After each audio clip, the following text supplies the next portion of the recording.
Well, the U.S. government and BlackRock are now openly strategizing on how to acquire as much Bitcoin as possible. I've been asked all the time, it's like, how much do you want? I said, well, that's like asking a country, how much gold do you want, right? I mean, as much as we can get.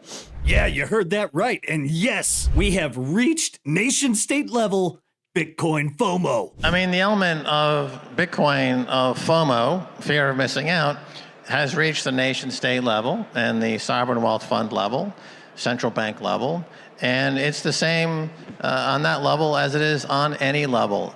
I think Warren Buffett said once that people are not that interested really in making money until their neighbor starts making money, all right? And then suddenly, it's the keeping up with the Joneses. So the fact that a couple of countries are now stacking and showing great results as a result has triggered FOMO at the highest level. I remember when I did a dot-com company in Los Angeles back in the late 90s, and we got a huge investment from NBC, the media company. And I asked one of the executives, why did you invest in my company? And he said, to tell you the truth, I don't know, but I don't want to miss it. Okay. And that was the mentality at that time. So we've entered that phase of the cycle where people are just going to be writing enormous checks because they don't want to miss it. And we'll take the money.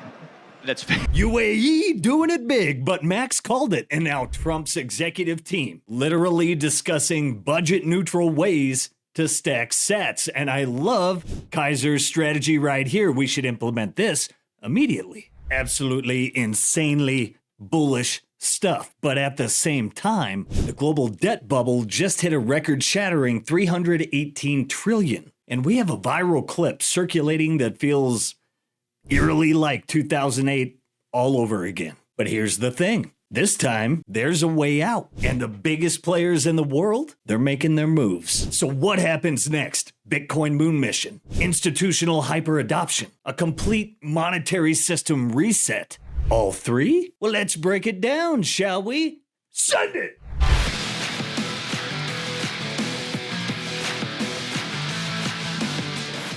First up, this is not a drill. We now have confirmation that the highest levels of government are actively discussing how to acquire Bitcoin. Well, we delivered on the president's promises that he made on the campaign trail. The president was adamant about creating the SBR. We wanted to make sure that we did it right in a way that respected Bitcoin for being so unique, and also gave credence to innovation in other spaces of the digital asset world. So, for us here, we look at Bitcoin, it's not a security, it's a commodity. It has intrinsic stored value that's traditionally accepted.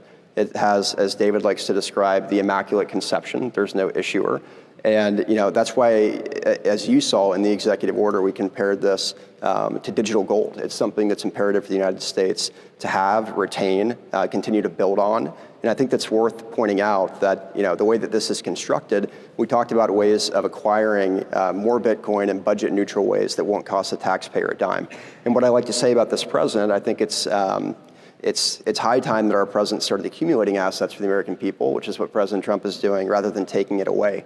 And I think that's one thing that we really wanted to make clear in this executive order. And we're looking forward to working with our partners at Treasury and the Secretary of Commerce in order to find those budget-neutral ways in which we can acquire more.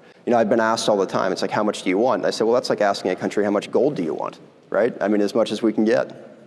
My brain is melting. A White House official just said that out loud. We are not bullish enough. Oh, and Congress? They're also in on it. Representative Nick Begich is pushing the Bitcoin Act, which would allow the U.S. to buy 1 million Bitcoin. And he's been personally hodling since Mt. Gox. What a Chad. Look at this. Afterward, I transferred them over to a private wallet. I still hold my own original 7 Bitcoin. What a legend. Now, the biggest asset manager on the planet, BlackRock, they're also making major moves. And I'm talking to some of the most sophisticated long-term Bitcoin accumulators. They're pretty excited about this dip. They see this as a buying opportunity. They certainly don't look at economic headwinds and say that's bad for Bitcoin. They say that's probably a catalyst for Bitcoin. Well, to be fair, they are always pretty. That's true. That's true.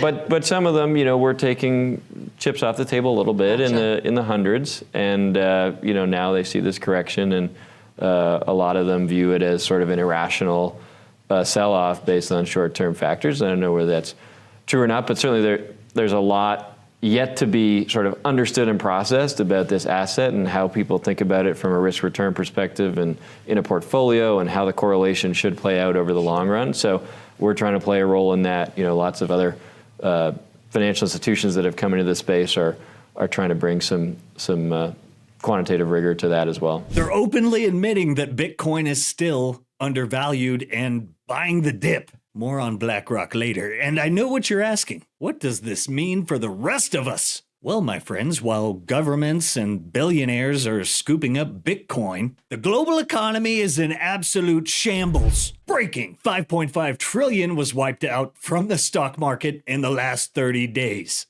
Debt is out of control. Germany just changed its constitution to print another trillion in new debt. The U.S. is not far behind. The Federal Reserve is cornered. Today's FOMC meeting will decide whether they hold, cut, or let the economy collapse. Spoiler! They're gonna print. If not today, then very, very soon. And when they do, what happens next? Bitcoin goes nuclear. Now, if you've looked at this recent clip going around, the claim is we could be watching the early stages of an absolute financial disaster and bigger than the '08 crisis. But fear not, my friends, because even if this were to occur, it's extremely bullish for Bitcoin. You don't have to believe me. I'll let our new employees of the month over at BlackRock break it down for you. But before we do, look at our likes. You can't do this to me. You know how much I sacrificed? Hey, don't forget to like, subscribe, and give us a pamp by sharing this video while we take a moment to recognize our sponsors, the masters of Bitcoin sovereignty, the Bitcoin way. Looking to learn how to properly secure your Bitcoin? You might want to head on over to the newly revamped Bitcoin Way website where you can begin your road to Bitcoin sovereignty today. If you're looking to schedule a free 30-minute consultation, go ahead and use that link below in the show notes. Are you absolutely sick of explaining why taxation and money printing are theft to people who just don't care? Well, all your lonely days are gone, my friends, with the Orange Pill app. You can stack friends who stack sats. It's the ultimate hub to connect with fellow Bitcoiners, find meetups, and discover every Bitcoin conference happening near you and across the country. Oh, and just in, the Orange Pill app Lightning Wallet is live. You can send and receive Bitcoin at the speed of lightning, baby. No setup, no limits, just pure sats and freedom. Zapty usernames, Lightning URLs, Lightning Network addresses. You can pay invoices. Bitcoin is better with friends. And now you can zap them instantly, all in one app. What are you waiting for? Download the Orange Pill app today and start meeting your laser-eyed brothers and sisters in the real world. Zap your friends, your favorite Bitcoiners, and Bitcoin companies, and who knows? The connections you make could last a lifetime. Last night, I started off by researching Hooters getting bankrupted by private equity and ended up uncovering the next 2008 level economic collapse. You see, for the last month, I've been trying to figure out why these companies that private equity had acquired were failing even though they were still succeeding. Joann's, 97% of their stores are still profitable. And yet they're still bankrupt. But they weren't bankrupt a year ago, and they still had the debt that private equity had stacked on them a year ago. So I wanted to know what changed. The same thing with Hooters. Guys, in the last few years, private equity has taken out $3.8 trillion in adjustable rate loans. These are adjustable rate loans. These private equity firms took out adjustable rate loans. And so for the last 3 years, as our interest rates have gone up, every 30 to 60 days, the money due on the loans they stacked on top of these companies has gone up every 30 to 60 days. That's why these successful companies that private equity had acquired are suddenly bankrupt, even though they're still making money.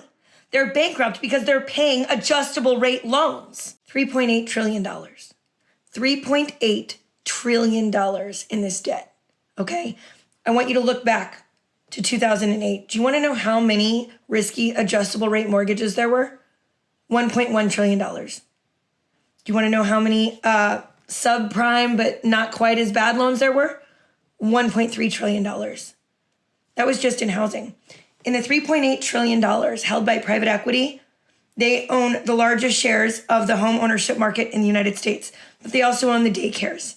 They own the veterinary clinics. They own the pet stores. They own the nursing homes. They own the emergency rooms. They own the doctor's offices, the orthodontists. They own the builders. They own the HVAC companies. This isn't just housing. It's going to touch every single industry around us. Let's break this down. So it appears retail stores are collapsing. Left and right. Joann's, Party City, Big Lots, all going bankrupt. Why? Private equity. Here's the scam. 1. Private equity firms buy profitable companies. 2. They load them with debt. Way more than they can handle. 3. Interest rates go up. Suddenly, these businesses can't afford their payments. 4. They collapse, but the private equity firms, they've already made their money. But here is where it gets really bad and something Mario and the lady in our clip missed and something we've been tracking for a while now. These stores don't just disappear. They rent space in commercial real estate, malls, shopping centers, retail districts. So when retail chains go bankrupt, their landlords stop getting paid. And what do those landlords have? Billions in commercial real estate loans. And guess what? 2.7 trillion in commercial real estate loans are due this year. And no one wants to refinance them at these high interest rates. This means it is possible that a massive default wave could be incoming. And that is why the biggest players in the world are buying Bitcoin before the collapse happens. What, do you think a recession or a depression is bearish for Bitcoin? Think again. Robbie, as you know, there are a lot of different reasons that people buy and hold Bitcoin. But as you also know, it's frequently referred to as digital gold, right? A store of value. Here we are in a period of time where people are feeling nervous about the economy, and it's not performing like gold. Gold is performing like gold. People are buying gold, but they're not buying Bitcoin. Can you help explain what's going on there? Yeah, I think it's a fascinating thing, Julie. What we've seen is, if you look at Bitcoin fundamentally on a long-term basis, it really seems like an asset that should be uncorrelated or even inversely correlated against certain risk factors that exist, right? But there are periods where it does have these short-term correlation spikes.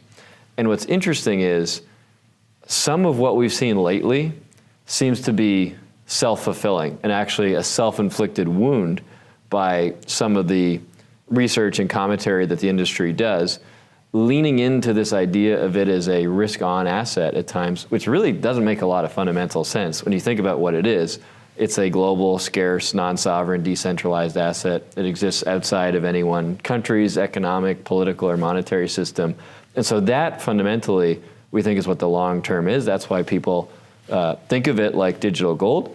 But you see this short-term trading correlation, and it can be a little bit self-fulfilling, at least in the short term, where before people would focus on, okay, well, higher rates, that's going to hurt Bitcoin the same way it hurts, equities. That makes some fundamental sense. But now it's been extrapolated to things that don't really make any sense at all. Tariffs, it's not clear that tariffs are any fundamental bad for Bitcoin. Economic fears. I don't know if we have a recession or not, but a recession would be a big catalyst for Bitcoin. And certainly the way the market seems to be commenting on it doesn't reflect that. Well, unless if people have less money, they have less money to buy Bitcoin, right? Or if there's the wealth effect of people having less money in the market, in stocks, they have less money to buy Bitcoin. Sure, and that's part of it on a short-term basis, but ultimately, why I make that comment is Bitcoin is long liquidity in the system, right? It's catalyzed by more fiscal spending and debt and deficit accumulation. That happens in a recession. It's catalyzed by lower interest rates and monetary stimulus. That tends to happen in a recession.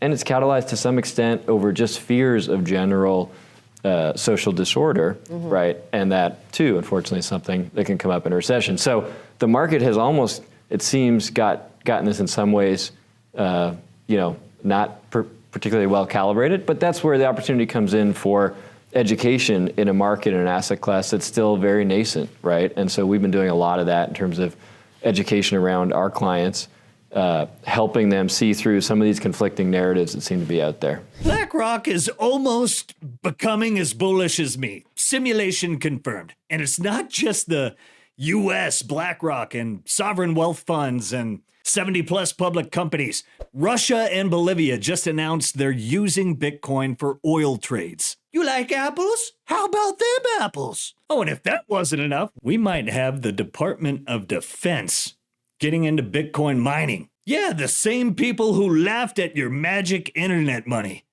are now setting up mining rigs. At the end of the day, everything is connected. Retail collapses, commercial real estate collapses, banks fail, Fed prints. The dollar loses purchasing power, Bitcoin gains it. The smart money knows this.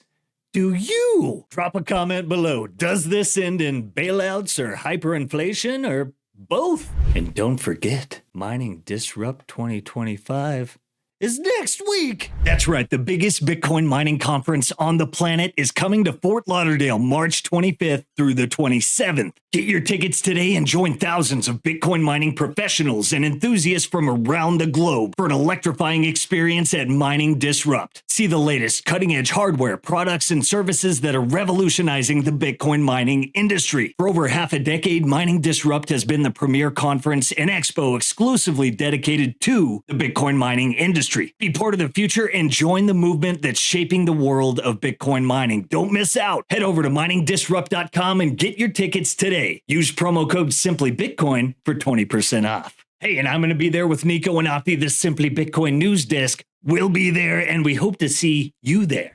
Hey, hope you guys enjoyed this one. Don't forget to like, subscribe, and give us a pamp by spreading this sound money gospel, and I'll catch you all tomorrow. Love you guys.